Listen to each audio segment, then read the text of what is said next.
בוקר טוב לזמני, חודש טוב. Rosh Chodesh Tov, on commence 60 jours de Hadar. Tout le rail va être battel, Beshishim, tout va s'annuler. Tout le mal va s'annuler dans 60. On a terminé, ça y est, Bezrat Hashem. On a terminé avec le mal, c'est le bonheur qui commence. Pour tout le monde, Rabbeinu dit, la tchouva, c'est quoi faire de tchouva? C'est de Betsimcha, c'est tout. C'est ça faire tchouva. C'est ça faire tchouva, les amis. La tchouva, ça veut dire savoir que Hachem nous aime. Il est très fier et très content de nous. Et tout ce qui vient s'opposer à ça, c'est du mensonge. C'est tout. Il n'y a pas de... faut pas se laisser impressionner, mes amis. Et Tzahara, Amalek, c'est le plus grand bluffeur du monde. Il fait que du bluff, c'est tout. Hachem, il nous aime et il va nous amener le Mashiach dans la joie, dans la sérénité, tranquille. Il est très heureux de chaque chose de bien qu'on fait. Et si on n'arrive pas à faire des choses bien, il sait très bien que ce n'est pas de notre faute. Ça fait 2000 ans qu'on est en exil et qu'il n'y a personne qui peut nous dire quoi que ce soit.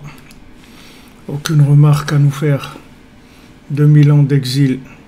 Il y a des gens 2 mois en prison et se suicident. Nous, ça fait 2000 ans qu'on est en exil. Et bien, au Hachem, on ne s'est pas suicidé, on est là. On continue. On veut, on essaye. On fait ce qu'on peut, et surtout, il faut être joyeux. Au-dessus de tout, il faut être joyeux. Il faut être joyeux de chaque point qu'on arrive à faire, chaque point positif. Il faut Shlema pour Chaya Miriam Bat Mesoda. Il faut Shlema pour le Rav Besançon Israël Yitzhak Ben Fortuné. Pour Laura Alia Istecha Chaya Daniel, Laurence Bat Sultana, David Ben Mesoda Cohen. Laura Bat Jacqueline, Oraïda Bat Rivka, Sandrine Bat Janine, Janine Bat Eglantine, Lélo Nishmat, Patricia Elisabeth Krishi, Bat Simcha et Avram Messika, et le Nishmat aussi de mon beau-père, M. David Bitoun, David Ben... Non, M. Mesod Ben David Bitoun, c'est son yortzeit aujourd'hui, c'est un grand monsieur, un très grand monsieur, des gens grands de qui on a appris beaucoup de choses.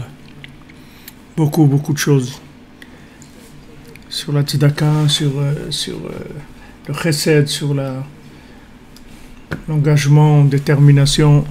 Quand il est arrivé, mon beau-père à la Vachalom à Antibes, il n'y avait pas de synagogue. Il a dit comment c'est possible qu'il n'y ait pas une synagogue. Alors il a pris l'annuaire téléphonique et il a appelé tous les juifs qui avaient, disons les juifs de nom, qui avaient sur l'annuaire téléphonique. Et il a dit voilà, on commence vendredi soir la prière chez moi à la maison, la synagogue. Et il a commencé comme ça et après il y a eu la synagogue d'Antibes.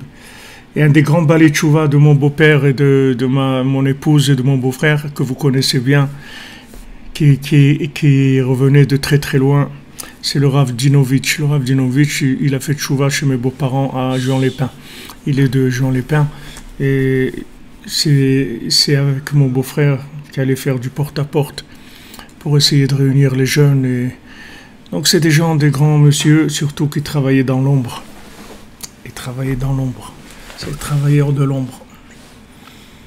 Très beau, très très beau, beaucoup de travail qui a été fait.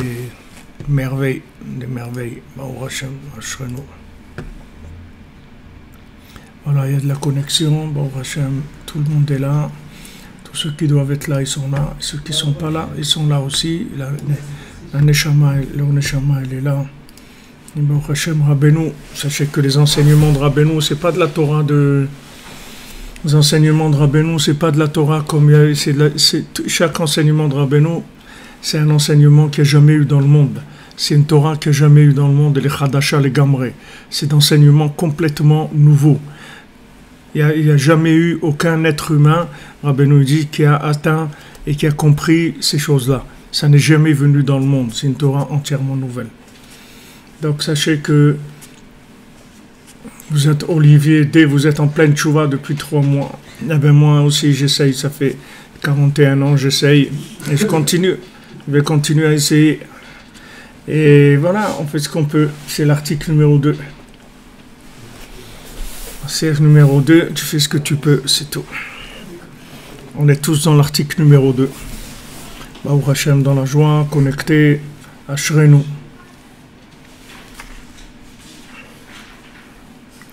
Alors, hier, on a parlé de la Istabkut, c'est-à-dire dans la Torah Nundalet, dans l'Ora 54. On est dans le passage bête, Guillemets, attendez. Dans le passage bête, et on a parlé de la Istabkut, c'est-à-dire le fait que même quelqu'un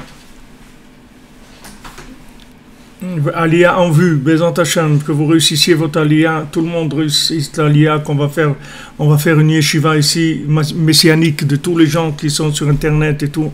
On va ouvrir une yeshiva ici, puisque maintenant il y a jusqu'à 70 000 qui nous suivent, donc il nous faut une yeshiva de 70 000 personnes. Ça va être 3 fois plus grand que la yeshiva de Rabbi Akiva, puisque c'était 24 000. Alors on va faire 70 000, et on va commencer une yeshiva messianique où les gens ils ne parlent pas d'argent, ils ne cherchent pas l'argent, ils ne cherchent pas le kavod, ils ne cherchent pas les honneurs, ils ne cherchent pas les galons, ils ne cherchent rien.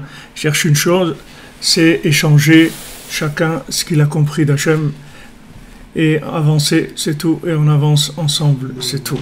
Le reste, ça ne nous intéresse pas. On ne veut pas des postes, on veut rien du tout, on veut diriger rien du tout, on veut rien, on veut Hachem, c'est tout. Hachem qui nous délivre, c'est tout, qui nous sorte de la galoute. Qui nous sortent de l'exil, que chacun sorte de son exil, c'est tout. C'est tout ce qu'on veut, le reste ça ne nous intéresse pas. Le reste on le laisse pour les gens qui ont besoin de ça. Nous, on a besoin. Le Mishkan où il en est, notre ami Yitzhak, le Mishkan il se construit. Kol ish asher il devenait libo. Voilà, il se construit. Trouma, parachat Trouma, tu vois bien qu'on construit le Mishkan.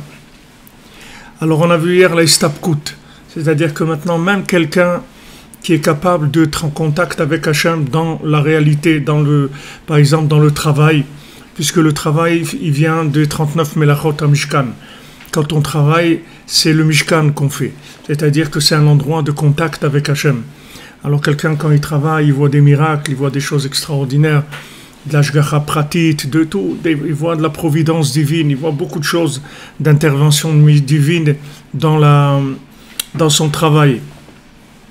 Malgré ça, il faut de la retenue là-dedans. Parce que si quelqu'un il cherche le contact avec Hachem à travers la matière, il peut percer tout son temps dans la matière, à chercher un contact avec Hachem à travers la matière, à travers le travail ou à travers les rapports humains, à travers la nourriture, les vêtements, le déplacement, tout ça. Marabouma Secha Hachem, si quelqu'un voyage, il va voir des merveilles dans le monde, il va voir des choses magnifiques.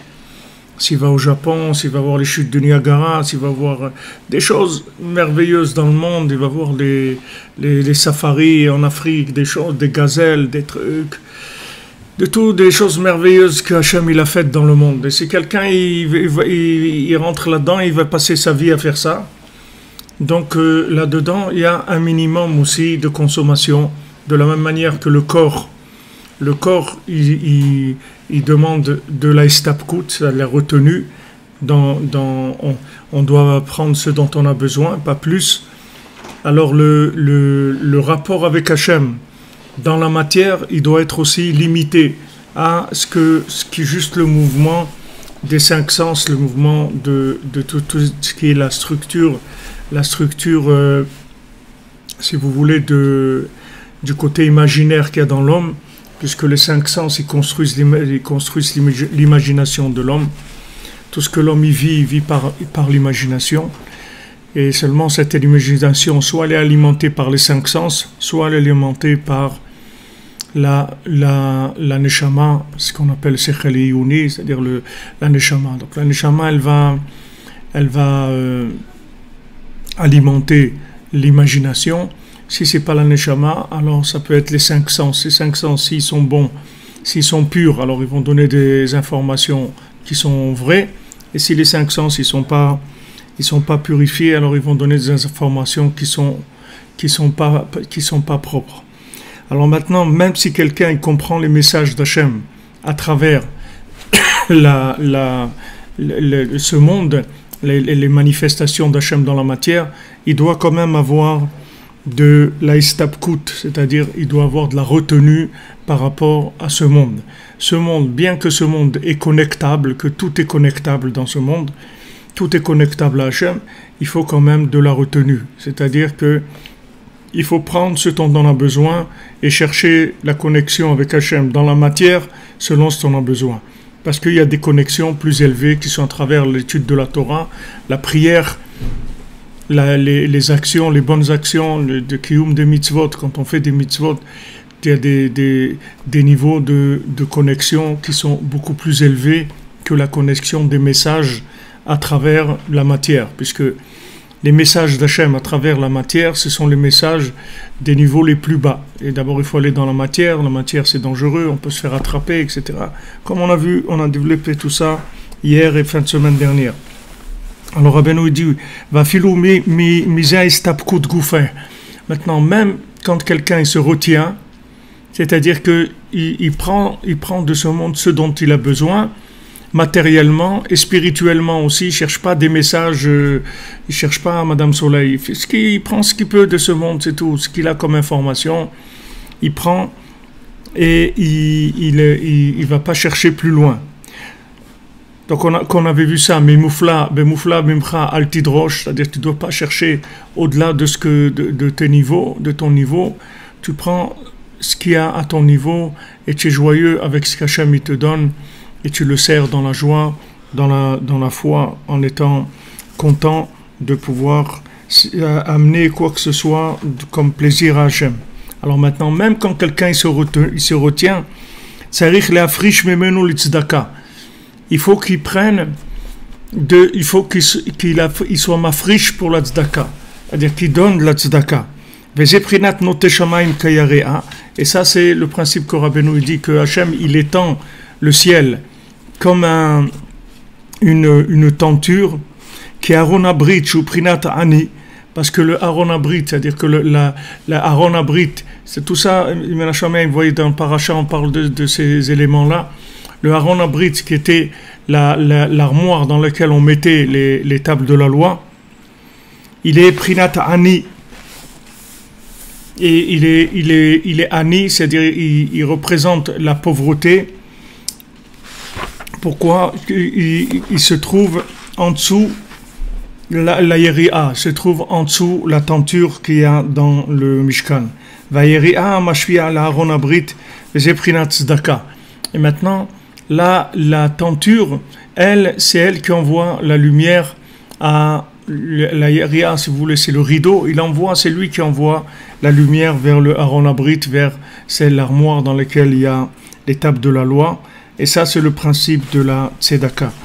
Donc, la tzedaka, c'est Rabbeinu ici, il emploie un langage. Quand Rabbeinu il parle, il faut savoir que chaque mot, il dit pas ça. Il aurait pu dire autrement. C'est-à-dire que chaque expression, elle est mesurée, elle a un sens profond. Et quand Rabbeinu dit la friche, la tzedaka, ça veut dire que maintenant, il faut prélever pour donner à la tzedaka. Si vous voyez dans la Torah, c'est écrit Naton Titen. C'est écrit pour la tzedaka que Naton Titen Ani, quand un pauvre il va venir, Naton Titen, donner, tu vas lui donner. Alors, quel est le... On sait que la Torah, elle est très avare dans les mots. La Torah, elle ne dit pas des mots en plus. La Torah, elle ne fait pas de la poésie. Elle n'ajoute pas des mots pour que ça rime ou des choses comme ça. Donc quand la Torah, elle ajoute un mot, ça veut dire qu'il est indispensable. Puisqu'il y a beaucoup de mots, parce que si la Torah elle les avait dit, on aurait moins de problèmes d'halakha aujourd'hui. Mais il y a beaucoup de choses d'halachot qu'on doit deviner. Parce que la Torah, elle n'a pas... La Torah, elle n'a pas dit elle a pas dit ces mots. Donc elle nous a laissé dans une certaine... la Torah nous a laissé dans une certaine pauvreté par rapport à des choses. Et il faut utiliser, les Chachamim, ils utilisent la bina, la réflexion, la comparaison, 13 mesures de comment interpréter la Torah. Donc quand la Torah elle dit un mot doublé, c'est pas pour dire deux fois, parce que c'est joli de dire deux fois. C'est que les deux mots, ils sont indispensables. Alors quand la Torah elle dit Naton Titen, donner, tu donneras, nos sages, ils expliquent, ça veut dire qu'il y a deux étapes dans donner. C'est-à-dire que quand tu donnes à quelqu'un, pour que ce que tu donnes à quelqu'un soit parfait, il y a deux étapes. C'est-à-dire que si tu peux donner à quelqu'un. Tu peux donner à quelqu'un. C'est-à-dire que maintenant, c'est quelqu'un, il vient, voilà, j'ai quelque chose ici, et que j'ai en plus. J'ai 2 croissants, ok, et quelqu'un qui vient, je lui donne un croissant, pas de problème.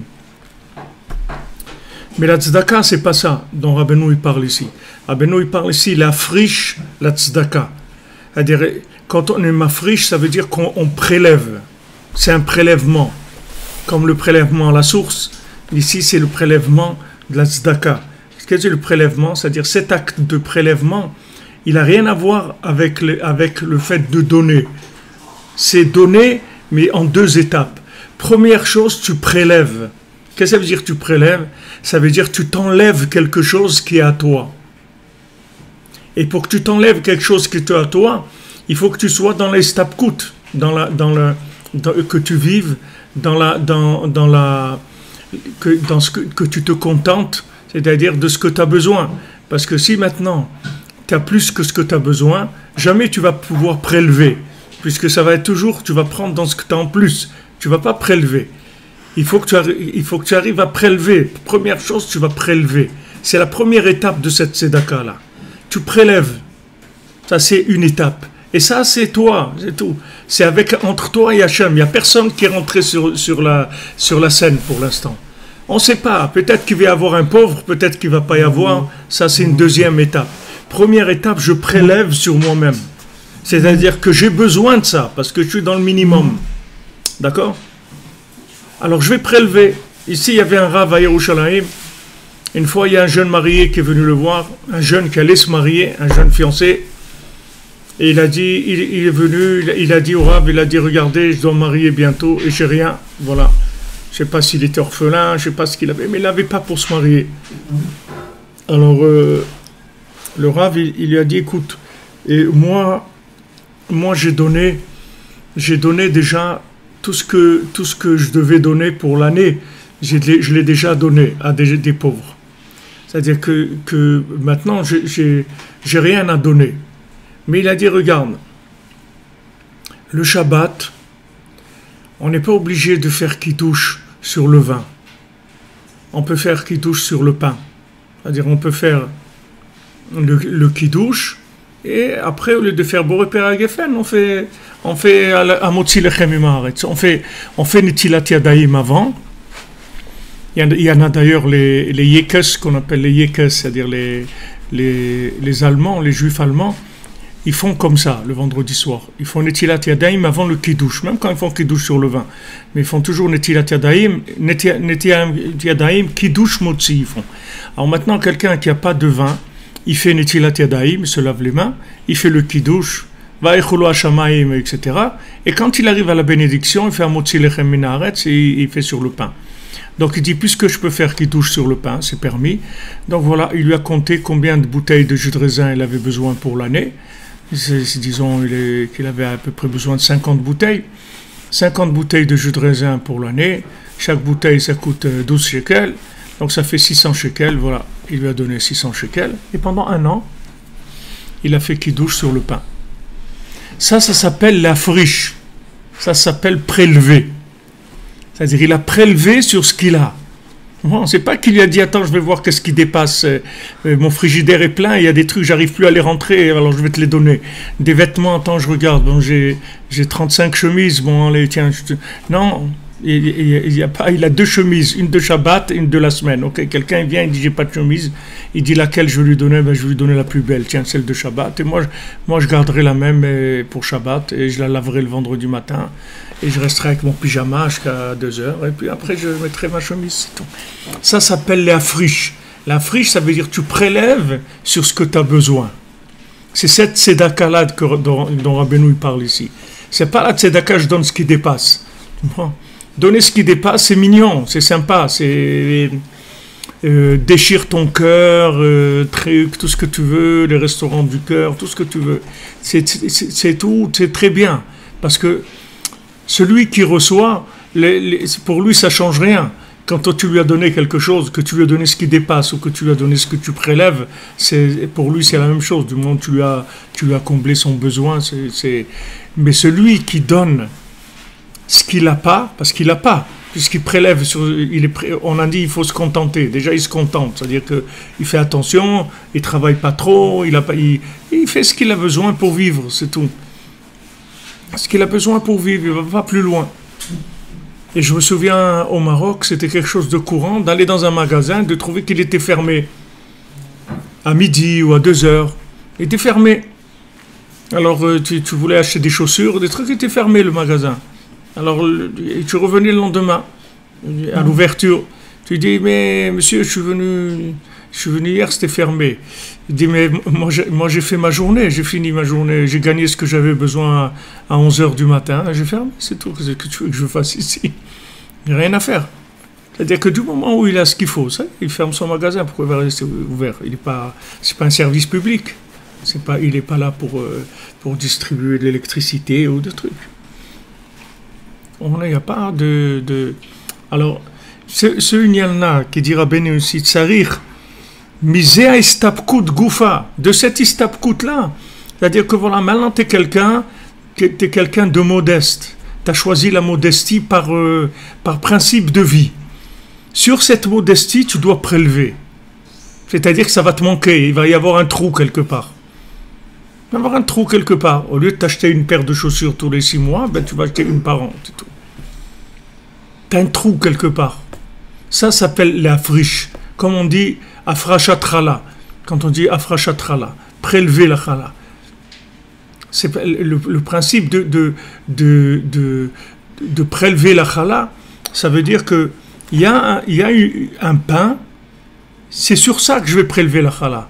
Je ne peux pas faire une autre pâte et dire voilà, cette pâte-là, ça sera la chala. Parce que maintenant, ce pain, non, j'ai besoin de tout, il y a juste 2,5 kg et j'en ai besoin, etc. Je n'ai pas envie de prélever la... Non, la chala, ça marche que si tu prélèves sur la chose elle-même. Tu ne peux pas faire un autre pain qui est de la chala. Tu n'es pas dans les halachot de la chala. Si jamais tu fais un autre pain et tu prélèves sur cet autre pain la chala sur le premier, ça ne marche pas. À moins que tu les mélanges, tu prends la nouvelle pâte, tu la mélanges avec l'ancienne, et là tu peux prélever. Donc il y a une de prélever. D'ailleurs, même nous, l'homme, c'est quoi? L'homme, c'est... Les Chachamim, ils disent que Hachem, pourquoi il a donné à la femme de prélever la chala sur le pain? Quand elle fait du pain, elle doit prélever la chala. Parce qu'on dit que par le fait que la femme, elle a été complice dans la faute d'Adam Arishon, d'avoir fauté Adam Arishon, Hachem il lui a dit, tu as abîmé la chala du monde. Adam Arishon, c'était la chala du monde. Alors tu vas prélever la chala pour réparer ça. Ça veut dire que Adam Arishon, c'est pas quelqu'un qui a été créé en dehors des budgets, en dehors de l'individu, de Hachem.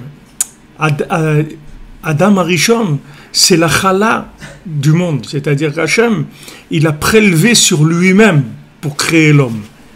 Il n'a pas créé quelque chose d'extérieur. L'homme, c'est un prélèvement sur Hachem. C'est ça l'homme. C'est pour ça qu'il a cette importance, c'est pour ça qu'il a cette inspiration, c'est pour ça qu'il a cette connexion. C'est parce que c'est un prélèvement sur Hachem. Mais s'il avait été créé comme un robot extérieur, il n'aurait aucune valeur. Il n'aurait aucune valeur du tout. Vraiment aucune valeur. Il dit que prélever, c'est il faut qu'il y ait un manque. Hachem, il n'y a pas de manque, il est un sof. Il est un sof dans son essence. Il est un sof dans son essence. Benjamin. Mais dans sa manifestation, il a enlevé de son pouvoir pour que l'homme existe. Il a remis son pouvoir entre les mains de l'homme. C'est l'homme qui décide de l'existence d'Hachem sur terre. Hachem, il a dit, je ne rentre pas dans Jérusalem d'en haut tant que Jérusalem d'en bas n'est pas reconstruite. Pourquoi? Il peut faire y aller dans son Jérusalem d'en haut, que ça dérange personne. Non, Hachem, il s'est engagé, c'est-à-dire que l'homme, c'est un prélèvement d'Hachem. C'est-à-dire que tous les hommes ensemble, c'est Hachem, c'est ça Hachem. Dans sa manifestation, pas dans son essence. L'essence, non. C'est comme vous prenez un roi. Vous prenez un roi. Voilà, maintenant, il y avait un des descendants de Louis XVI là, qui est mort là, il y a quelques jours. Et c'est des rois, mais ils sont au chômage. C'est-à-dire qu'ils n'ont pas de pouvoir parce que il y a eu 1789, il y a eu truc et tout, on a décidé, les rois, on n'en veut plus. Okay. On veut plus de roi. Ok, il est au chômage. Maintenant, dans l'essence, tu peux rien lui enlever, c'est un roi. Essentiellement, c'est un roi. Mais quand tu le vois, il a moins de pouvoir que Cyril Hanouna, tu vois. Alors que l'autre, c'est un roi, c'est un vrai roi. Donc, c'est-à-dire que s'il y avait du boulot, s'ils ouvraient à Pôle emploi, ils cherchent un roi, il vient et il travaille. Il est un roi, c'est-à-dire il a l'inspiration d'un roi, tout ce que tu veux. Mais il n'a pas de travail, parce que les gens, ils ne veulent pas de ça. Donc Hachem, il est exactement dans la même situation. C'est-à-dire, dans sa manifestation, il dépend entièrement de nous. C'est-à-dire que c'est nous qui décidons si on va le reconnaître ou pas. Et pourquoi maintenant, pourquoi la situation est comme ça? Parce qu'il nous a créés en prélevant sur lui-même. Il a prélevé sur lui-même. C'est ça, c'est pour ça que l'homme, c'est quelque chose de merveilleux. Hachem, il aime les hommes, parce que c'est lui-même. C'est lui-même, comme un enfant. Quand tu as un enfant, c'est ton enfant, c'est toi-même. C'est une partie de toi-même, c'est un prélèvement sur toi-même. Et d'ailleurs, un enfant, il va te faire des prélèvements tout le long de ta vie, il va prélever sur toi, sur tes nerfs, sur ton argent, sur tes vêtements, sur ton manger, sur tout ce que tu veux, sur ton temps, sur ton attention, sur tout. Mais tu sais que ces prélèvements-là, c'est comme ça que tu vas exister. Et si tu n'as personne qui prélève de toi, eh bien, tu n'existes pas, c'est tout. Tu n'existes pas, tu es un robot, c'est tout. Il faut que des gens ils puissent prélever de toi. Et à ce moment-là, tu vas exister à travers ça. C'est ça ce qui s'appelle prélever.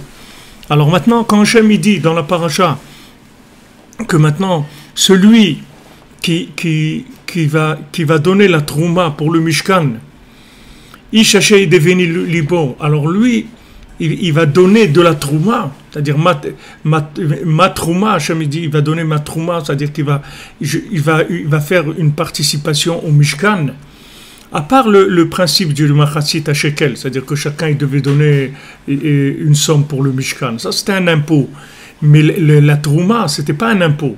C'est chacun ce qu'il avait envie de donner pour le Mishkan. Quand Shalom au berger corse, monsieur Bongiardi, Rabbi Nathan, quand il a construit le Kloïs, le Mishkan de Rabbeinu à Ouman, alors il a commencé à aller voir, bien sûr, ses élèves, les gens proches, etc. Alors, quand il a été dans un endroit, il y a un Breslever qui lui a donné une somme Et ce Breslever, Rabbi Nathan, il savait qu'il était très très pauvre. Donc Rabbi Nathan, il ne voulait pas prendre. Il ne voulait pas prendre de lui. Il ne voulait pas, parce qu'il savait que prendre de cet homme-là, ça veut dire que le bonhomme, pendant un mois, il n'a pas de quoi manger. Comment je vais prendre ça? Rabbi Nathan, il ne voulait pas prendre. Après, Rabbi Nathan, il a un peu décanté la situation et il a pris. Il a dit ça, cet argent-là, c'est la première pierre du Klois du Mishkan d'Ouman. Ça, c'est la première pierre. Et je sais maintenant que grâce à ça, c'est sûr que je vais y arriver, que je vais le construire. C'est sûr. Parce que tu as donné ce que tu n'as pas. Donc, comme tu as donné ce que tu n'as pas, c'est sûr que ça va exister et que je vais y arriver. Parce qu'après, la plupart des gens que je vais voir, ils vont me donner ce qu'ils ont en plus. Ils ne vont pas me donner ils vont rester sans rien. Ils ne vont pas faire ça. Donc maintenant, Rabbi Nathan, au contraire, il a vu ça comme un message d'Hachem, un message de bénédiction, que ça y est, il allait réussir à construire, et comme ça, Béhémet, il a réussi à construire. Et la base, c'était ça.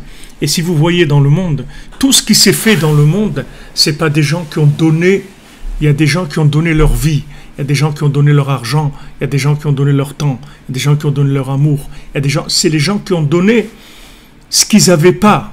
C'est avec ces gens-là que le monde s'est fait. Vous croyez que le monde s'est fait avec les gens qui prennent la crème qui dépasse du verre et qui donnent ça? Avec ça, il ne se passe rien dans le monde. Avec ça, au maximum, ce qu'on peut faire, c'est faire tourner les affaires courantes, c'est tout. C'est-à-dire que ça tourne, mais ça tourne dans pas grand-chose. Mais les gens qui ont donné ce qu'ils n'avaient pas, c'est-à-dire qu'ils ont donné leur vie, au lieu d'aller être chez eux tranquillement, en train de boire un coup et de regarder la télé, écouter de la musique, ils sortent dans la rue et disent ça y est, il faut que ça change. Il faut que ça change. Il faut faire un changement. Les gens, ils donnent de leur vie pour que ça change. Alors quand les gens, ils donnent dans leur vie, c'est sûr que ça va changer. C'est sûr que ça va changer. Les sages, ils disent, quand tu donnes ce que tu n'as pas, dans tous les domaines, c'est pas que le domaine de l'argent, dans tous les domaines, c'est là où ça commence. Tu vois les grands, tu prends des gens, tu prends que des gens comme Rav Berland par exemple. Moi j'étais avec lui il y a plus de 40 ans. C'est un homme qui commence quand il peut plus. Quand il peut plus, pour lui c'est le point de départ. Maintenant on commence. Tant qu'il peut, pour lui c'est rien du tout. Quand il peut plus, là il commence. Je me souviens le premier Yom Kippour que j'ai fait ici en 1978. Donc il priait ici avec nous, à la grande synagogue Breslev. Motzei Yom Kippour, qu'est-ce que tu fais? Tu fais Kiddush Levana, là, tu fais la prière sur la lune et tout, tu rentres chez toi, tu fais l'Abdallah et tu vas manger. Lui, on finit Yom Kippour, il dit, allez les amis, venez, on va étudier. Là, il commence. Combien?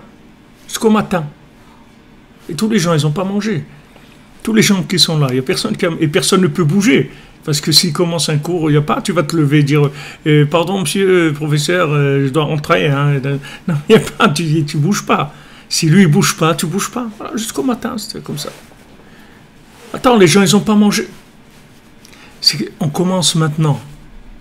C'est maintenant que ça commence. Ça devient intéressant. Yom Kippour, c'est officiel. C'est l'officiel. Tu ne vas pas te sauver de ça. Tu vas où tu vas aller. Hachem, il dit, Yom Kippour, tu ne manges pas un petit truc. Ok, ça, c'est l'officiel.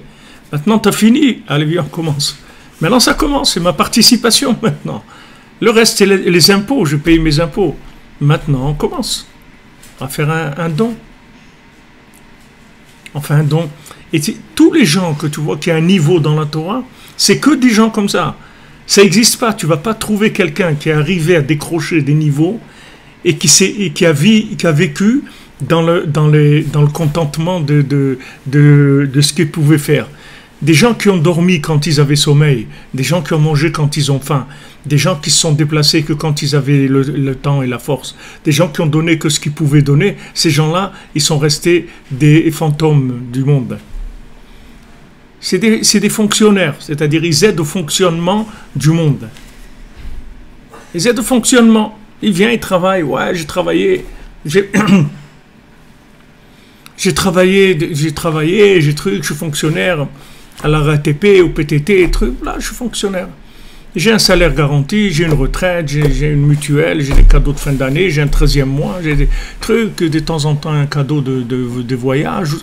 Voilà, fonctionnaire. Mais les fonctionnaires, ils n'ont jamais donné Che Guevara, des trucs. C'est jamais sorti d'un fonctionnaire, ça n'existe pas. Un fonctionnaire, comme son nom l'indique, il fait fonctionner le système, c'est tout. C'est-à-dire il utilise les énergies présentes. Mais il ne sait pas que les vraies énergies, elles commencent quand tu ne peux plus. Ça, il ne sait pas. Il ne sait pas que quand tu dis quand tu ne peux plus, c'est ça le début. C'est là où tu commences vraiment à utiliser des énergies divines, des choses qui viennent d'un autre niveau complètement. C'est quand tu ne peux pas. Alors tu vas pas pouvoir dire ouais mais moi tu comprends, j'étais fatigué. Tu crois que les gens qui ont fait des choses, ils ont écouté, qui sont fatigués ou pas fatigués. D'ailleurs, tu peux remarquer quelque chose, ça tout le monde l'a déjà vécu. Des fois, il y a des situations où tu peux pas dire non, c'est-à-dire tu es obligé de le faire. Tu voudrais aller dormir, mais tu peux pas aller dormir parce que tu dois aller à un mariage, après un autre, un truc. Ben, tu vas voir que tu vas pas t'endormir dans le mariage. Tu vas voir que tu vas aller, tu vas danser, après tu dois aller dans le deuxième mariage, tu vas aller dans le deuxième mariage et tout. Alors que tu voulais aller dormir, tu avais besoin de dormir. Mais tu vois que maintenant que tu as dépassé ça, tu vas voir que tu as des forces. D'où viennent ces forces-là? Elles viennent ces forces. Elles viennent d'un autre système d'alimentation. Ce n'est pas le système d'alimentation du fonctionnement du système. Donc ce que Rabbeinu il a dit avant, que maintenant Hachem, il veut que tu te contentes dans le rapport avec la matière. C'est-à-dire qu'Hachem, il ne veut pas que tu vives avec un rapport divin qui vient uniquement de la manifestation de la matière. Il veut que dans ce domaine-là, tu te contentes de la norme, du standard. Tu travailles, tu fais ce qu'il y a à faire, tu occupes ta famille, etc. Maintenant, quand tu vas prélever sur ce minimum, c'est là où ça va commencer. C'est là où ça va commencer. C'est-à-dire, ce que maintenant tu as rajouté de toi-même, ou tu as enlevé de toi-même, tout dépend de la situation, c'est ça l'engagement. Dans tout, c'est comme ça. Tu vas faire la prière, tu rajoutes ce que tu rajoutes toi, ce que tu as envie de rajouter. Si tu n'as pas envie, tu ne rajoutes pas. La plupart des gens, ils enlèvent, ils rajoutent. Ok, c'est comme ça pour l'instant, c'est comme ça. Mais sache que tu vas commencer à te brancher sur des véritables énergies divines quand tu peux pas. Quand tu peux pas physiquement, quand tu peux pas moralement, quand tu peux pas, c'est tout. Tu peux pas. Alors Rabbi Nathan, il te dit, voilà, tu peux pas, mais quand tu peux pas, tu peux faire un petit peu, un tout petit peu. Tu fais un tout petit peu. Avec ce tout petit peu-là, tu vas avancer. Tu fais un tout petit peu. Tu fais pas beaucoup.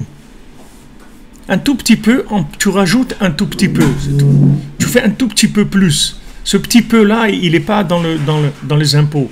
Il n'est pas dans la norme. Il n'est pas dans le fonctionnariat. Ce petit peu que tu as rajouté, c'est là-dedans où tu vas avoir toute la bénédiction. Donc Hachem, quand il nous demande de construire le Mishkan, il dit que chacun, c'est à l'appréciation de chacun. C'est tout. Il y a les impôts, tu dois payer Machatzita Shekel, ça va pour fonctionnement du Mishkan, qu'on doit acheter tous les animaux qu'il faut, l'entretien, tout ce qu'il faut. Et maintenant, tu veux donner, donne ce que tu as envie de donner. Ce que tu veux. Alors maintenant, quand quelqu'un il va donner, il y a des gens qui donnent parce qu'ils sont générés de nature et qui ont des moyens, c'est-à-dire qu'ils n'ont pas besoin de prélèvement à la source, comme on dit. Et il y a des gens, ce qu'ils vont donner, c'est le prélèvement à la source. C'est-à-dire, quand il va donner ça, ben, il va rester avec un trou quelque part. C'est là où ça commence à être intéressant. Parce que ce trou-là, c'est là où il va y avoir la résidence de l'infini. Là, tu as créé le récipient de l'infini. Tant qu'il n'y avait pas de trou, il n'y a pas de place pour l'infini, puisque c'est du fonctionnement. Tu es fonctionnaire, c'est tout. Ok. Tu as rempli ta tâche, comme on dit, de fonctionnaire. Tu es quelqu'un d'irréprochable sur le fonctionnariat. On ne te reprochera jamais rien sur le fonctionnariat. Tu veux vivre avec de l'inspiration divine, tu veux vivre dans une autre dimension, il faut que tu fasses un trou dans la norme. Si tu ne fais pas un trou dans la norme, ça ne va pas marcher. Tu prends tous les gens, tu prends tous les artistes, tous les trucs, tout c'est comme ça. Tous les gens tous les gens tu peux prendre des musiciens, des grands musiciens et qui sont dans l'orchestre philharmonique et tout, c'est des très bons musiciens. Ils font 6 heures par jour de musique, ils vont au conservatoire une fois par semaine, ils ont leurs répétitions et tout. Mais de ces gens-là, il ne sortira jamais des dimensions. Parce que c'est des fonctionnaires, c'est tout. Qui est-ce que tu vas voir qui va sortir quelque chose qui n'est pas dans la norme? C'est des gens eux-mêmes que par rapport à leur idéal, ils ne se sont pas arrêtés à la norme. Ils ne se sont pas arrêtés à la norme. Ce sont des idéalistes, des gens qui ont dépassé la norme. Tu ne vas pas leur dire « ouais, mais ça suffit ». Tu ne peux pas lui dire « ça suffit » parce que il cherche quelque chose, il cherche une autre dimension. Cette dimension viendra que quand tu prélèves. Donc là, dans la mitzvah de tzedaka, il y a naton titen. C'est-à-dire tu vas donner, mais tu ne vas pas donner ce que tu as, tu vas donner ce que tu n'as pas. C'est-à-dire que ce que tu vas donner, tu l'as prélevé sur quelque chose. Tu vas le prélever. On t'a offert un truc, on t'a donné une tablette de chocolat. Tu dis, voilà, cette tablette de chocolat est à moi, oui, truc. Ben, je vais la donner à quelqu'un. Alors là, ça s'appelle quelque chose qui a été pris. Et d'ailleurs, il y a un remèze extraordinaire, c'est que si vous voyez le fonctionnement du bien, il est toujours à droite. Tout est à droite. Tout le principe de donner, toujours c'est avec la droite. Tu fais une bénédiction, tu prends avec la main droite. Tout le principe du bien, il est à droite. Maintenant, il y a une chose chez nous qui est à gauche, c'est le cœur. Le cœur, il est à gauche. C'est-à-dire que maintenant, le cœur, c'est quelque chose qui ne peut être donné que si tu l'enlèves de ton fonctionnement. Sinon, il n'y a pas de cœur. Aimer quelqu'un, ça veut dire je vais te donner ce que j'ai pas. J'ai pas le temps, j'ai faim, j'ai envie de dormir, j'ai pas envie de me promener, j'ai pas envie de rigoler, j'ai pas envie d'écouter de la musique, j'ai pas envie de voyager, et tout ça je vais le faire. Ça s'appelle du cœur. C'est pour ça qu'il est à gauche. Hachem il a mis le cœur à gauche. Parce que le côté de la gauche, c'est le côté qui prend. La gauche c'est que prendre. La droite elle donne et la gauche elle prend. Tout le côté gauche, c'est le côté négatif. C'est que prendre. Et c'est là où Hachem, il a mis le cœur. Parce qu'il dit, il ne croit pas que le cœur, il va marcher quand tu vas le mettre à droite. C'est-à-dire que tu vas rentrer le cœur aussi du côté fonctionnement. Le cœur, il n'y a pas de fonctionnement. Le cœur, il commence à démarrer quand tu ne peux plus. C'est là où c'est du cœur. Avant, ça veut dire que ça va. Que toi aussi, tu as un intérêt, que ça te fait plaisir et tout. Que toi aussi tu as un plaisir, ou bien tu es d'accord, tu es en forme et tout, pas de problème. Là, le cœur, il ne marche pas. Le cœur, il va commencer à marcher quand tu ne peux plus. Quand tu n'en peux plus. Tu n'en peux plus de prier, tu n'en peux plus d'étudier, tu n'en peux plus de donner tzedaka, tu n'en peux plus de t'occuper de quelqu'un, tu n'en peux plus de... Quand tu ne peux plus, c'est là où le cœur, il marche. Parce que le cœur, il est à gauche. Donc, c'est pas la peine de le chercher à droite, il n'y est pas. Il y a des gens, je crois, qui ont des malformations de naissance, ils ont le cœur à droite. Ça arrive des fois. Mais on est construit comme ça. Alors que, pourtant, tu te dirais, mais comment? Le cœur, c'est tout le principe de donner, l'amour, tout ça. L'amour, c'est pas un fonctionnement de droite. L'amour, c'est la transformation de la gauche.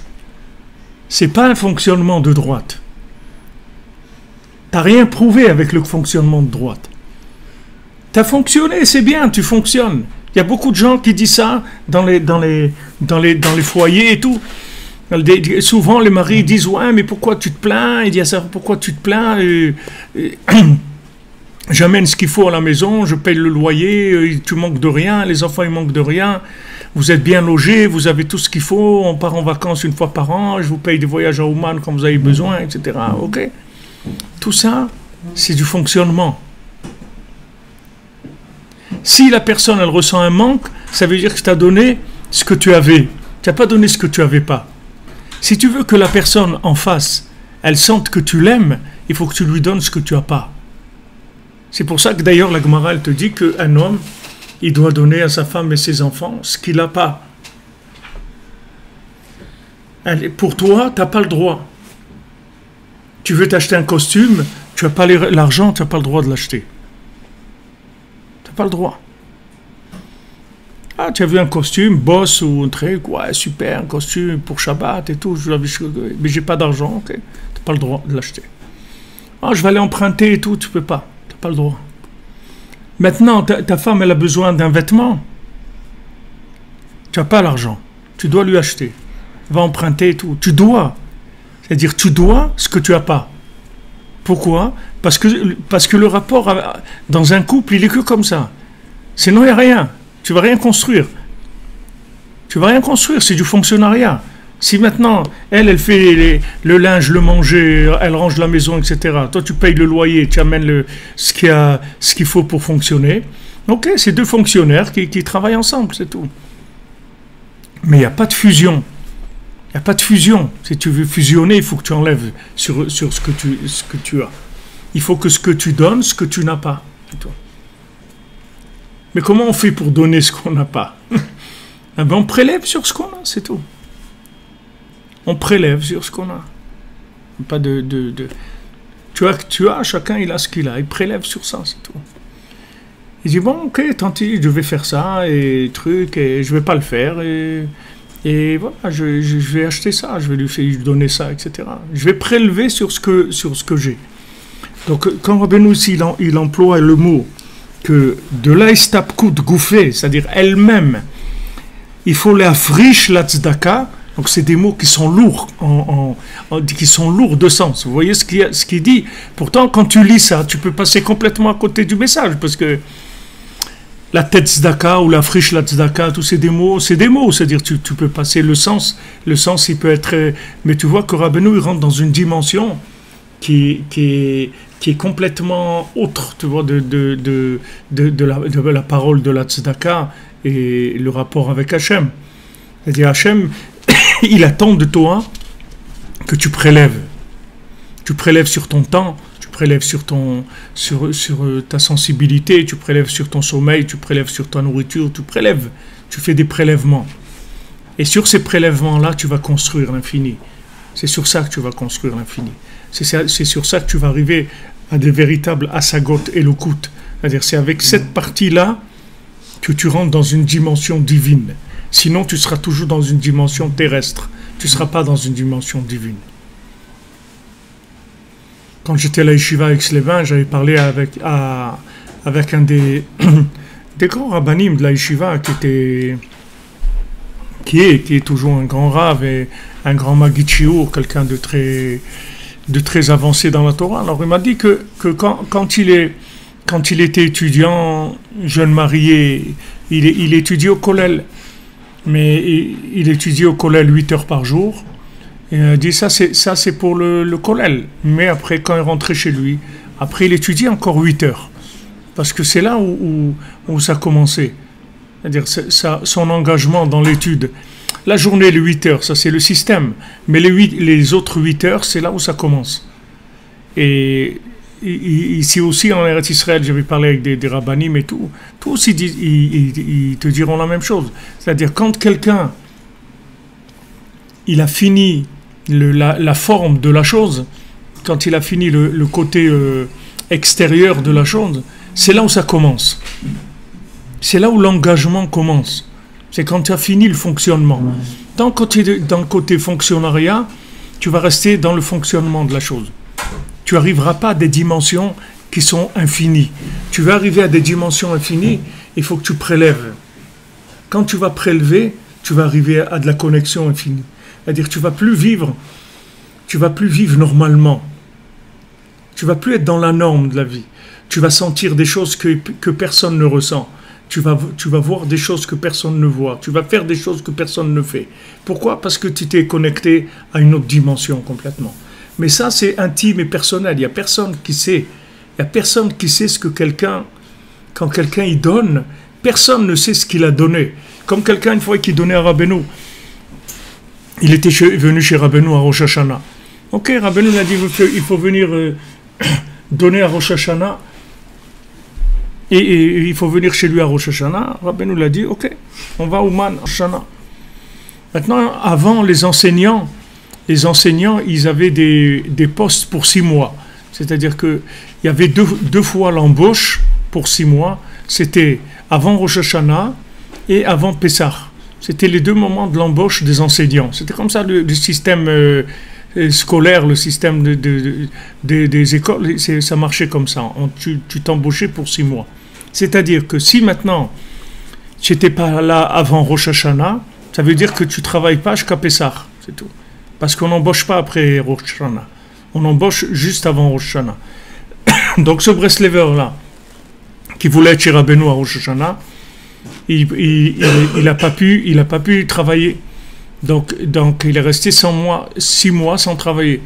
Donc quand il est venu chez Rabbeinu, alors Rabbeinu lui a dit, tu sais, toi, parce que Rabbeinu savait, quand elle venait, Rabbeinu savait exactement ce qui se passait avec chacun. Donc quand il est rentré, Rabbeinu lui a dit, toi, tu m'as donné plus qu'un tel qui était très riche, qui avait donné à Rabbeinu. Maintenant, il avait donné une grosse somme à Rabbeinu, mais il était riche. Donc il a donné une grande somme. Cet homme-là, il a donné son gagne-pain de 6 mois, puisque maintenant il est resté 6 mois sans travail. Il faut qu'il cherche un autre travail, il ne sait pas s'il va trouver, s'il ne va pas trouver, et comme ce n'est pas son métier, qu'est-ce qu'il va être payé, etc., avec toutes les conséquences. Donc Rabbeinu, il lui a dit, regarde, toi, tu m'as donné beaucoup plus que le riche qui m'a donné ça. Mais qu'est-ce qu'il a donné? Rien. Il n'a pas donné de l'argent, il est venu, c'est tout. Il n'a pas donné quelque chose. Mais il a donné, pour être là, voilà ce que ça lui a coûté, 6 mois de salaire avec sa famille et toutes les conséquences que ça va avoir. Alors que l'autre, il a donné de l'argent. Le riche, il a donné de l'argent. Mais le riche, il a donné de l'argent qu'il avait en plus. Et celui-là, il a donné sa vie, 6 mois de sa vie, 6 mois de minimum vital qu'il a besoin. Il les a donnés. Donc, si tu veux, c'est pas l'extérieur qui compte. Tu vas voir quelqu'un qui est venu, il n'a rien donné. Mais le fait qu'il est venu, c'est énorme. Et tu as un autre qui est riche, il a donné. Alors tu crois qu'il a donné, parce qu'il a donné... Mais non, c'est pas comme ça que ça marche. Tu as quelqu'un, par exemple, qui va venir, il va venir à la synagogue.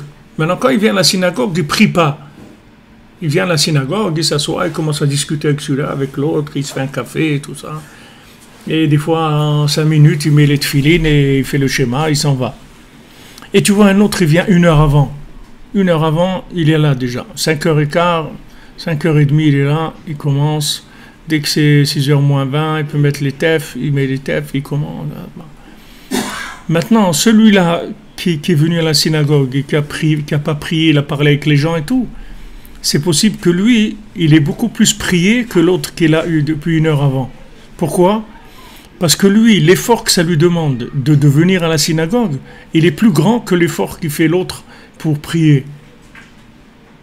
Parce que l'autre, il a une richesse spirituelle, où il a un sérieux, il a des énergies, il a de la force intérieure. Donc il vient, il fait bien sa prière et tout, il n'y a pas de problème, ça roule. Mais celui-là, de venir à la synagogue, pour lui, c'est la mort. Chaque pas qu'il fait, c'est la mort. C'est un don de lui-même, chaque pas qu'il fait. Et il est tellement épuisé que quand il arrive, il ne peut même pas prier. Là, c'est pour qu'il reste, il ne peut que discuter avec des gens et tout, sinon il va se sauver, il ne va pas rester. Donc il discute avec des gens, des trucs et tout. Après, en 5 minutes, il met ses tefs et il s'en va. Alors, toi, quand tu le vois extérieurement, tu crois que celui-là, il n'a pas fait grand-chose. Tu peux même l'accuser. Tu peux dire, mais c'est honteux quand même. Celui-là, tous les jours, il vient, il fait que parler et trucs. Et après, en 5 minutes, il fait sa prière, il s'en va. C'est honteux. On ne fait pas des choses comme ça. Et tu vas amener comme exemple quelqu'un qui est venu tôt, voilà, ça s'appelle prier. Il vient tôt, au moins il se prépare, il se concentre pour savoir ce qu'il va prier, etc. Il prend son temps pour prier, etc. C'est pas ça qu'Hachem il regarde. Hachem il regarde, qu'est-ce que tu as mis dans la cagnotte, qu'est-ce que tu as mis comme énergie. Qu'est-ce que tu as mis comme énergie. Si l'autre qui est venu 1 heure avant, il veut arriver au même niveau de don que de celui-là qui est venu juste pour parler à la synagogue, il faut que lui reste réveillé toute la nuit. Il faut qu'il reste réveillé toute la nuit et qu'il jeûne. Et à ce moment-là,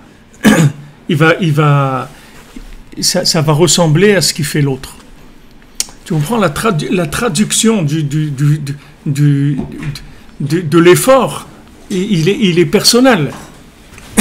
Bon, là, il y a un couple de gens, je crois, ils sont de Lyon.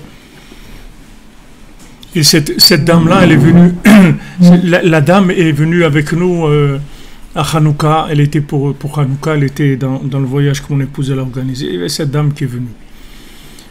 Alors, cette dame est venue me voir, elle m'a dit, écoutez, Ravi frère, je veux vous aider.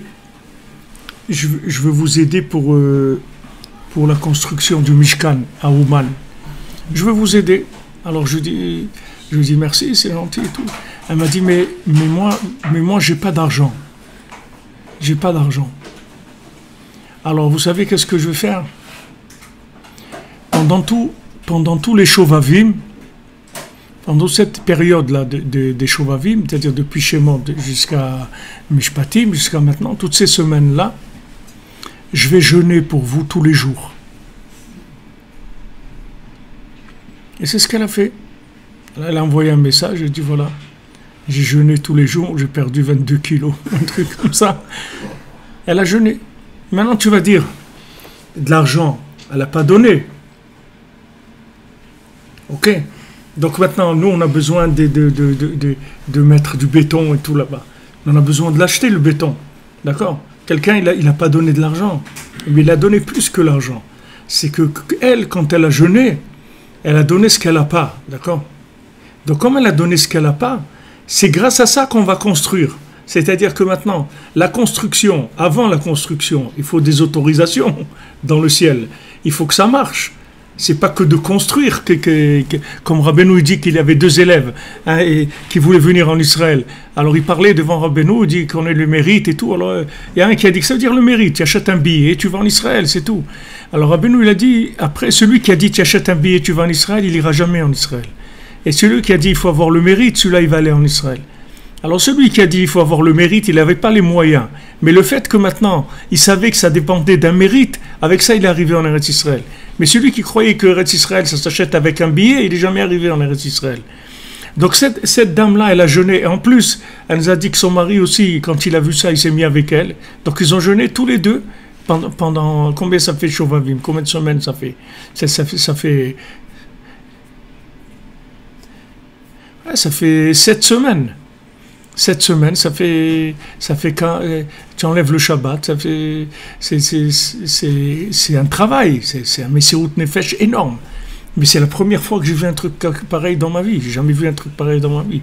C'est des niveaux que j'ai jamais vus dans ma vie. C'est-à-dire, je suis sûr que le Mishkan, il va venir, il va descendre tout près. On va même pas faire du béton. Il va arriver tout seul. Il va descendre du ciel parce que avec des énergies, des ouvertures comme ça, c'est extraordinaire. Alors quand quelqu'un dit je peux pas, il doit savoir que c'est là où ça commence. Ça commence le vrai, c'est-à-dire que Mamash commence la véritable intervention divine. C'est là où ça commence. Donc tu peux pas dire je peux pas. Pas dire je peux pas, parce que quand tu dis je peux pas, tu as fini avec le fonctionnariat, c'est là où ça commence. Là tu vas décrocher des niveaux extraordinaires. Et si tu fonctionnes, et que tu donnes de toi-même que par rapport au fonctionnement, ben tu recevras du fonctionnement, c'est tout. On va te donner du fonctionnement, c'est tout. Tu vas fonctionner dans le monde. Tu auras le minimum de vitalité pour fonctionner, c'est tout. Mais tu n'auras pas une dimension. Tu vas pas trouver comme on dit, le mouton en 5 pattes. Tu vas pas trouver quelque chose qui est extraordinaire. Tu vas trouver la norme. Tu vas fonctionner. Maintenant, le côté extérieur, ça ne veut rien dire. C'est pas parce que tu vois quelqu'un qui vit comme un fonctionnaire que c'est un fonctionnaire. Parce qu'il y a quelqu'un uniquement de travailler 7 heures par jour, pour lui, c'est un déchirement de folie totale. Toi, tu le vois, il s'assoit, il travaille. Et alors, qu'est-ce que tu as fait? Tu as travaillé? Mais non, tu ne sais pas où je suis, mon ami. Quand il nous dit Raphaïkin à la Vachalom, il dit si j'avais pas la Torah, j'aurais tué des gens, si j'avais pas la Torah. Tu comprends? Une fois un roi, il a vu le portrait de Moshe Rabbeinu, mais il a dit mais c'est un assassin. Mais c'est le portrait d'un assassin. Cet homme-là, c'est un assassin. C'est vrai. Moshe Rabbeinu, c'est comme il est, c'est un assassin. Et toute sa vie, qu'est-ce qu'il a fait? Il a fait le contraire d'être un assassin. Il a donné toute sa vie pour aider les autres. Mais sa nature à lui, c'était d'être un assassin. Donc tu vois, quelqu'un, il bosse. Ou bien il est arrivé au bureau, il s'assoit et il prend un café. Voilà, c'est tout ce qu'il peut faire. Il ne peut pas faire plus que ça. Mais le fait qu'il est sorti de son lit, qu'il est venu au travail, c'est plus que si un bonhomme il travaille 17 heures par jour. Avec Hachem, tu ne peux pas tricher. Hachem, il ne regarde pas le résultat de ce que tu as fait extérieur. Hachem il paye les moyens. Quels moyens t'as mis pour arriver à ça? Il y a quelqu'un, il va parler avec sa femme 1 heure, il va prendre du plaisir, c'est super et tout. Il y en a un, 1 heure qui va parler avec sa femme, il aurait préféré aller à pied jusqu'à Honolulu que de parler avec sa femme 1 heure. C'est la folie pour lui, c'est très dur. Maintenant, donc on ne va pas voir le fait comme il est. On va regarder combien la personne elle a investi pour arriver à ça. Donc vous ne pouvez pas juger de quelqu'un. Vous pouvez juger de vous-même. Vous savez. Vous savez. Il y a des gens qui sont très forts et qui font aucun effort. Et il y a des gens qui sont faibles et que uniquement de rester en vie, c'est énorme. Quelqu'un, une fois, il m'a dit, ouais, moi, ma vie, je suis toujours découragé, désespéré et tout.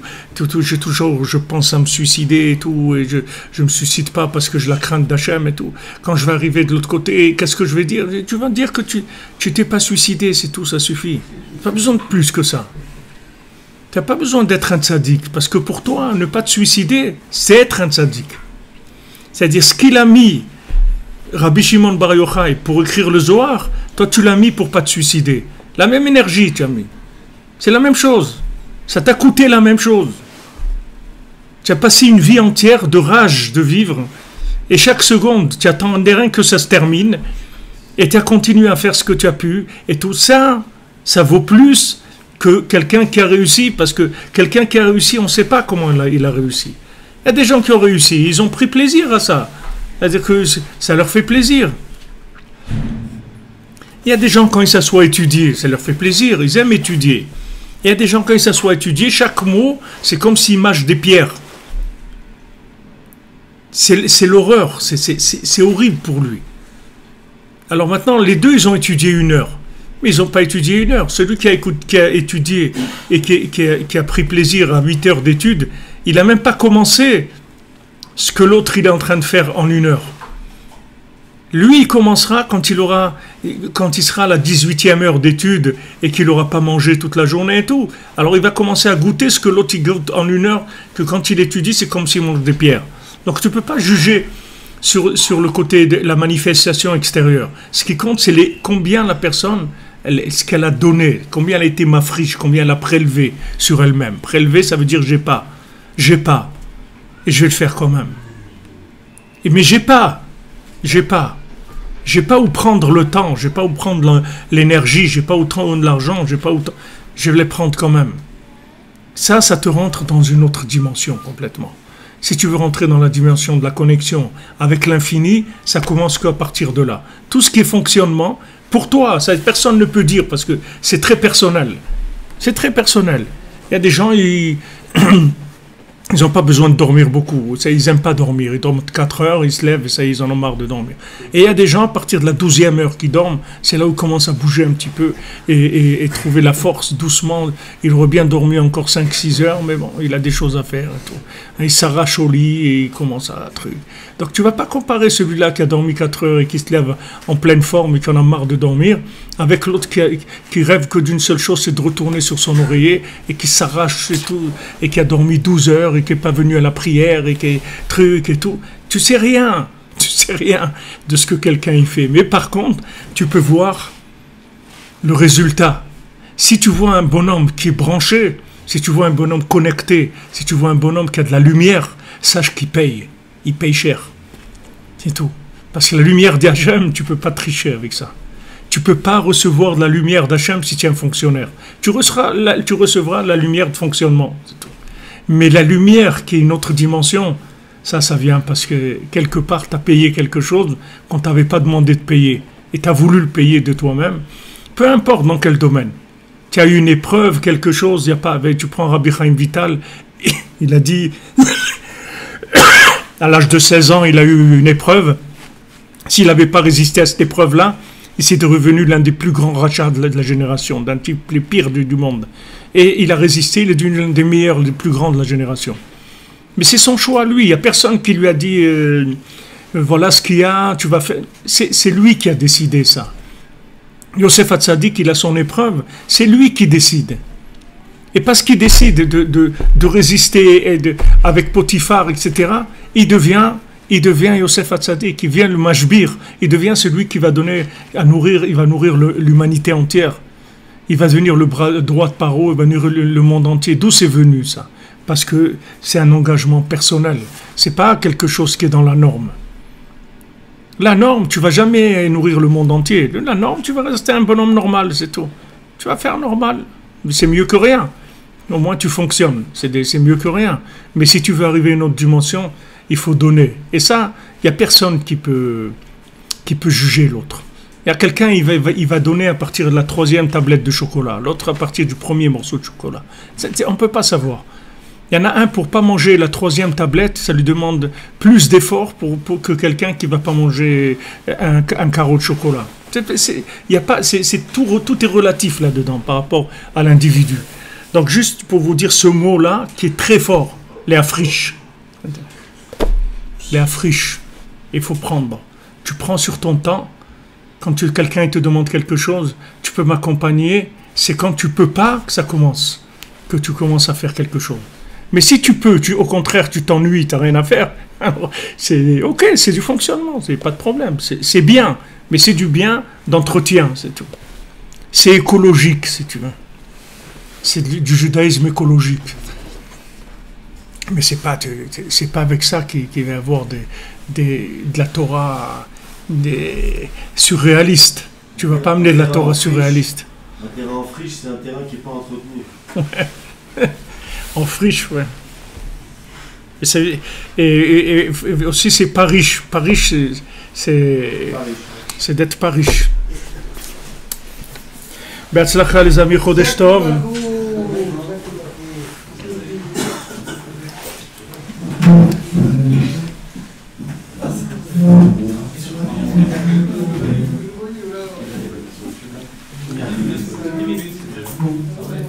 Jamais de tablette de chocolat, jamais. Hier, j'ai acheté 3. J'ai mangé une, je m'en suis voulu, je me sens mieux maintenant.